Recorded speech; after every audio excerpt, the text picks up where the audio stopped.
Assalamualaikum warahmatullahi wabarakatuh. Perkenalkan nama saya Gita Priyanwa dengan ujian 108 dari kelas RC kelompok 5.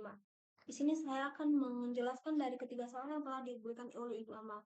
Yang pertama itu, apa sih degradasi dan apa sih kaitannya dengan reaksi oksidasi? Degradasi ini adalah proses kimia yang dimana atom hidrogen dihilangkan dari suatu molekul organik.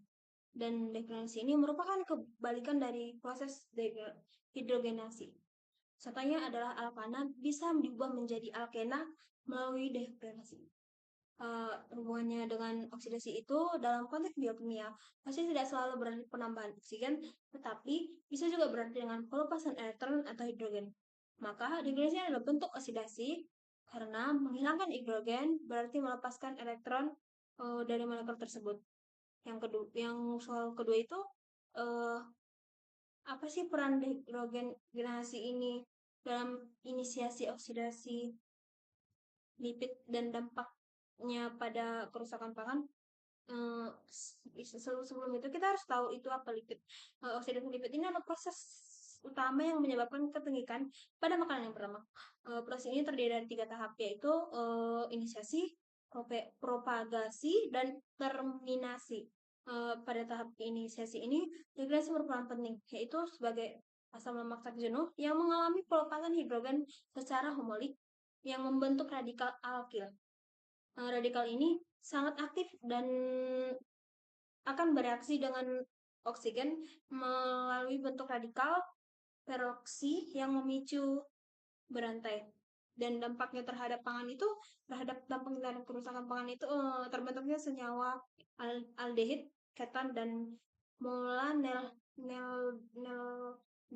yang menyebabkan bau pengik dan penurunan kualitas gizi. Radikal bebas ini juga bisa merusak protein dan DNA yang mempercepat kerusakan sel dan jaringan dalam bahan pangan. Yang ketiga itu, apa sih faktor-faktor yang mempengaruhi degradasi? Yang pertama itu ada temperatur. Reaksi ini sangat endotermik, yang suhunya tinggi itu diperlukan untuk mendorong reaksi. Yang kedua itu ada katalis, yang dimana logam seperti tembaga, kolium, besi oksida, dan enzim degradasi ini sangat berperan dalam mempercepat reaksi degradasi ini. Dan yang ketiga itu ada jenis substrat yang mana molekul ini ikatannya rangkap atau struktur aromatiknya lebih mudah mengalami degradasi. Dan yang keempat itu ada kondisi reaksi.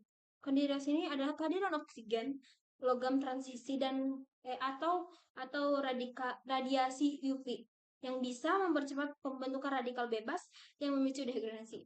Dan yang terakhir itu ada kesetimbangan reaksi yang dimana ini kesetimbangan reaksi ini bersifat endotermik karena ini cenderung terbatas oleh kesetimbangan kimia yang bisa menghasilkan produk samping seperti kokas jika tidak dikendalikan dengan baik.